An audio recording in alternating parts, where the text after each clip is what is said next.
यह है can satire B great poetry, क्या सैटायर महान कविता हो सकता है? यह है विथ रेफरेंस टू ड्राइटन्स मैकफ्लेक्नो। देखिए आंसर देखिए, क्वेश्चन नंबर देना है आपको। Can satire B great poetry? Satire is a way of criticizing a person. Humor is used to show faults and weaknesses. A good satire has a moral purpose. It wants to correct errors. अब आइए किताब पर। मैकफ्लेक्नो is a political satire by Dryden. Great poetry is seen in the opening couplet. शुरू में तो महान कविता लगता ही, जो कहते देखिए क्या है। All human things are subject to decay. When fate summons monarchs must obey. कहता है हर मनुष्य के जितना भी चीज़ है ना, वो तो डिके मरेगा ही, डिके कर जाएगा, सड़ेगा मरेगा। When fate summons monarchs must obey. और जब भगवान या भाग्य का आदेश होगा तो राजा महाराजाओं को भी मरना पड़ेगा। आफ्टर दिस तो सैटायर बिकम्स बिटर। उसके बाद क्या होता है, ये सैटायर जो है कटु हो जाता है, बिटर हो जाता है। Dryden starts attacking the son of फ्लेक्नो। अब फ्लेक्नो को बेटा को ही अटैक करने लगता है।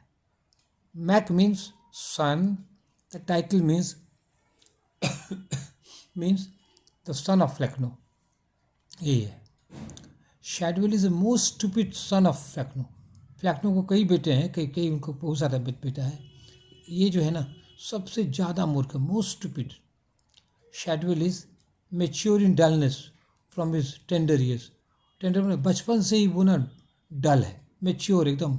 किसी में मेच्योर है, डलनेस बुद्धूपनी में मेच्योर है, व्यंग्यात्मक ही है। अब हमारे पेज 2 में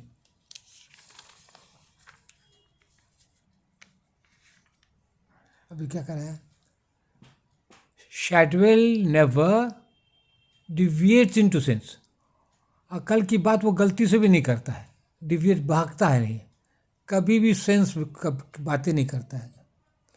the mock heroic is use to ridicule शैडवेल।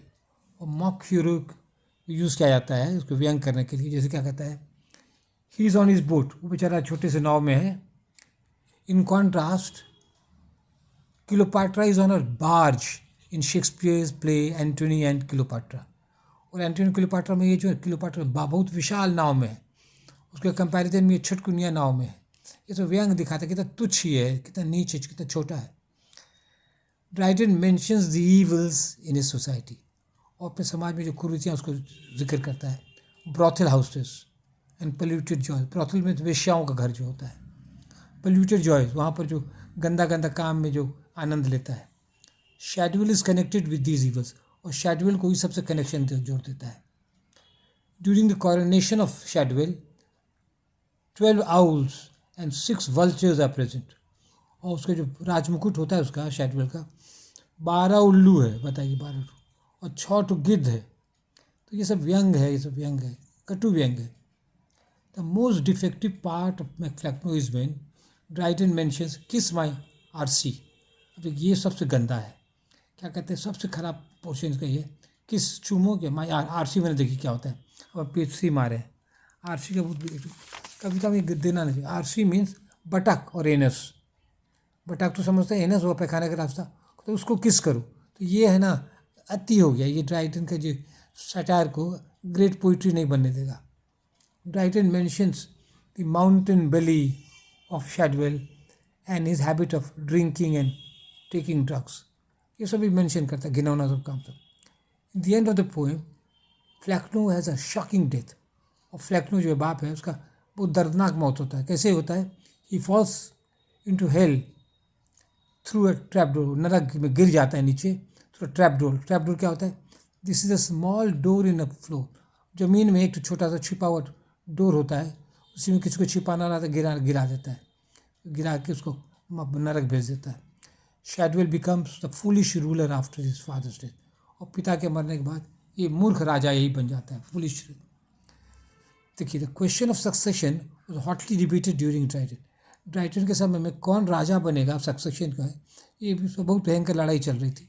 We must also remember Dryden and Shadwell had rivalry. और ड्राइडन और शैडवेल में वो द्वंद्व था, झगड़ा था। They both wanted to be poet laureate, दोनों राष्ट्र कवि बनना चाहते थे। कैपिटल पी दीजिएगा, कैपिटल लेट दीजिएगा। अब देखिए, Dryden's Mac Flecknoe personal and political satire, ये सटायर क्या पर्सनल है, पॉलिटिकल है। द पोएम शोज मैलिस, घृणा नफरत दिखाता है। Great poetry is written out of love, और महान कविता ना प्यार से लिखा जाता है। For example Chaucer's the prologue to the Canterbury Tales has satire but the poet has love for humanity, इसमें सटायर है लेकिन चौसर को उसमें मानवता के लिए प्रेम है। The wife of Bath is given freedom to express her philosophy of sex, और यहाँ तक कि वाइफ ऑफ बाथ को वो छूट देता है, अपना जो फिलोसफी है उसको बोलने का पूरा छूट दे देता है। तो चौसर को सब अपने पात्र के लिए प्रेम है। अब पेज 4 में हमारे आंसर लिखते लिखते ना अच्छा आंसर लिखा जाता है, कई बार लिखे तब अच्छा आंसर लिखाया। अब देखिए, पोप कन्फेसेस, क्या कन्फेस करता है? I learn versification wholly from Dryden's verse. Pope तो सबसे टॉप वर्सिफिकेशन में है, मोस्ट करेक्ट पोइट। वो भी क्या कहता है, हम कहाँ सीखे? ड्राइडन से सीखे।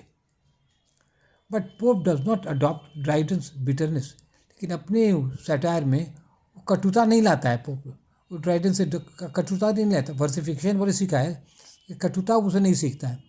इन the Rape of the Lock Pope uses a gentle satire, नम बहुत जेंटल सटायर यूज करता है। He expresses Belinda's love, he exposes Belinda's love letter inside the Bible, और वो भी क्या कहते हैं, बेलिंडा अपने बाइबल में छिपाई हुई लव लेटर उसको भी पोप स्पष्ट कर देता है। एट द सेम टाइम इसे लेकिन फिर क्या कहता है, when Belinda smiled all the world was gay, जब बेलिंडा मुस्कुराती थी ना पूरा दुनिया मुस्कुरा देता था। वो दिखाता है उसको, बेलिंडा के प्रति उसको लव है, अफेक्शन है, प्यार से वो सटायर करता है। Belinda lock of hair flies to the stars and makes her immortal. Quotation क्या है? अमिट्स, ये तो शॉर्टकट है। अमिट्स ने देखा, मिट्स्ट the stars inscribe Belinda's name, तारों के बीच का नाम चला जाता है बेलिंडा का। Dryden was a workshop critic, workshop critic में वो आलोचक भी था, कवि भी था। An essay on dramatic poesy is famous critical work, बहुत नामी ये क्रिटिकल वर्क है। His critical sense should have told him not to mention the ugly parts like kiss my artery। उसका क्रिटिकल सेंस उसको बता देना चाहिए था कि ये सब गंदा काम आपको अपनी कविता में नहीं लाना चाहिए था, जो हम लोग पहले जिक्र कर चुके हैं, मेंशन हुआ। Dryden's critical sense failed him because of animosity. देखिए, क्रिटिकल सेंस का फेल कर गया, क्या है उसको, क्या कहते हैं, एनिमोसिटी था। इसका मतलब क्या होता है? या feeling of opposition, anger and hatred against Shadwell. उसको क्या था, शैडवेल के प्रति क्या था? ऑपोजिशन था, गुस्सा था, घृणा था, इसीलिए वो क्रिटिकल सेंस यूज़ नहीं कर सका, ये सब गंदा गंदा बात दे दिया वो। तो इसीलिए ये कविता को हम लोग महान नहीं कर सकते हैं, कुछ कमी है इस कविता में। हम लास्ट पेज 5 में आ रहे हैं।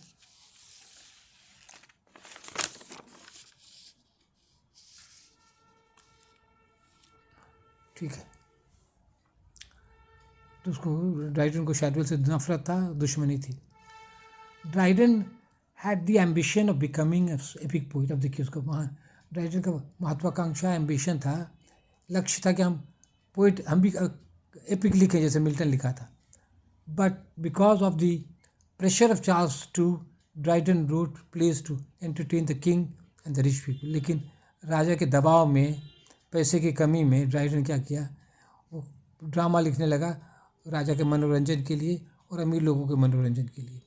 These people wanted plays not epic, और ये लोग क्या चाहते थे, वो लोग नाटक चाहते थे, प्लेज चाहते थे, ये लोग नाटक चाहते थे, और क्या कहते वो नहीं, एपिक नहीं चाहते थे। Politics was a dirty game during Dryden. Dryden के समय पॉलिटिक्स बहुत गंदा खेल था। स्विफ्ट से देखिए, बहुत अच्छा कोटेशन है। Enmity between the Whig and the Tory infected even dogs and cats. तो इन दोनों पार्टी में जो झगड़ा होता था, कुत्ते बिल्ली में भी ये दुश्मनी आ गई थी। लिटरेचर वॉज हाईली इन्फेक्टिव, साहित्य में तो बहुत आ ही गया था। Dryden was for the Tories and Charles second. Dryden किसके पक्ष में था? टोरी पार्टी के पक्ष में था, और ये टोरी था, राजा के पक्ष में था। Shadwell was for the Whigs and the parliament. और शैडवेल किसके लिए था? विग्स के लिए था। वैसे तो शैडवेल अच्छा है ना, वो प्रजातंत्र के लिए था, लेकिन बेचारा वो जो ड्राइटन था, पैसे के कारण उसको उसके राजा के पक्ष में रहना पड़ा। Political and religious disputes enter literature. अब देखिए क्या हुआ, पॉलिटिकल झगड़ा, धार्मिक झगड़ा ना साहित्य में आ गया। The society was not whole but fractured and divided. समाज क्या हो गया था, एकदम फ्रैक्चर, टूट गया था, डिवाइडेड, बढ़ गया था। T.S. Eliot rightly says that there was, अब पेज 6 में आ रहे हैं, rightly says that there was, अब देखिए बहुत अच्छा कोटेशन है, there was psychological dissociation of sensibility।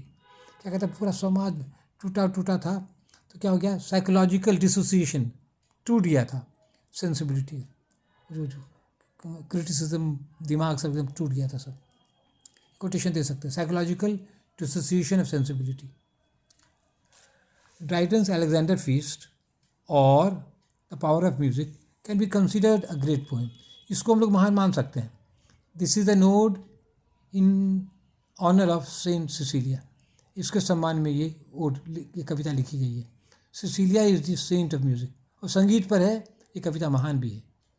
Dryden says that the power of music is such that it can raise a mortal to the sky and draw an angel down। इसका क्या कहते हैं, संगीत में इतनी शक्ति है ना, क्या कहते हैं, मॉर्टल को भी एकदम उत्तेजित कर सकता है, उत्तेजित करके लड़ा के एकदम मर भी सकता है म्यूज़िक के बल पर, इतना उत्तेजित कर सकता है संगीत। जैसे डिस्को इसको दिखेगा कैसे कुर्सी पर नाचने लगता है, अकपक पागल जैसा करने लगता है। तो संगीत में ये शक्ति है, मनुष्य raise a mortal to the sky, एकदम उसको लड़ाई करके मर के ऊपर स्वर्ग भी भेज सकता है। और क्या, and draw an angel down, और वहाँ से स्वर्ग की पड़ी भी धरती आ सकती है गाना सुनने के लिए। तो बहुत पावर है संगीत। तो इस कविता को हम लोग महान कर सकते हैं, अलेक्जेंडर फीस्ट और द पावर ऑफ म्यूजिक। ठीक है, अब कंक्लूजन देना है। To conclude, satire can be great poetry if it is written with control and love for humanity. तो सैटायर जो है महान कविता हो सकता है यदि उसको किससे लिखा जाए, कंट्रोल के साथ और मानवता के लिए प्यार के साथ। That's all, thank you.